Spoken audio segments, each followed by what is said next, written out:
ښه راغلاست. فزیکل وایلنس یا فزیکل ابیوز په پښتو کې فزیکي ځورونه، تاوتریخوالی یا فزیکي ناسم چلند. دا هغه ډول کړه وړه، حرکات او د ځورونې ډول دی چې په وجه باندې د انسان جسم، هغه د دې فزیک صدمه، زیان او تاوان ویني. مثالونه یې کېدلی سي لکه په سوک باندې وهل، په لغته باندې وهل، د غوږ پیچ، د غوږ کشول، د ویښتانو کشول، حتی کله کله د بعضو حرکاتو په وجه باندې د بدن د اعضاو ماتول، سوځول. دا یې انواع دي. شاید د دې نور هم تاسې هم لیدلي وي، لکه مثلا د چپلاخې وهل، نورو انواعو سره به هم شاید مخامخ سوي یاست. نو هر هغه ناسم چلند چې په وجه د انسان بدن ضرر ویني، تاوان ویني، دا ټوله په فزیکل ابیوز او فزیکل وایلنس کې راځي. په پښتو کې موږ فزیکي ځورونه یا تاوتریخوالی ورته وایو.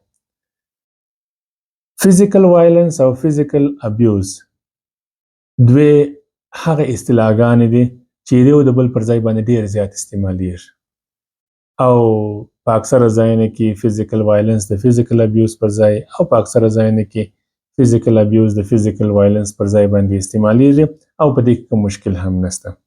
خو د هغو کسانو لپاره چې په دې برخه کې مسلکي دي او کار کوي، د هغو لپاره مهمه دا ده چې لږ څه په تفاوت باندې پوه شي. فزیکل ابیوز همیشه د شخصي اړیکو لپاره استعمالیږي. فزیکل ابیوز همیشه ټول پروټیکشن کنسرنز چې کوم فزیکل دي د هغه لپاره د فزیکل ابیوز کلمه استعمالیږي. که چیرې تاسو د جی بي وي په اړه باندې خبرې کوئ، یا هم د چایلډ پروټیکشن په اړه باندې خبرې کوئ، یا هم نور کنسرنز د پروټیکشن یا انواع د پروټیکشن په اړه باندې خبرې کوئ، په هغې کوشش وکړئ چې د فزیکل ابیوز د کلمې څخه استفاده وکړئ.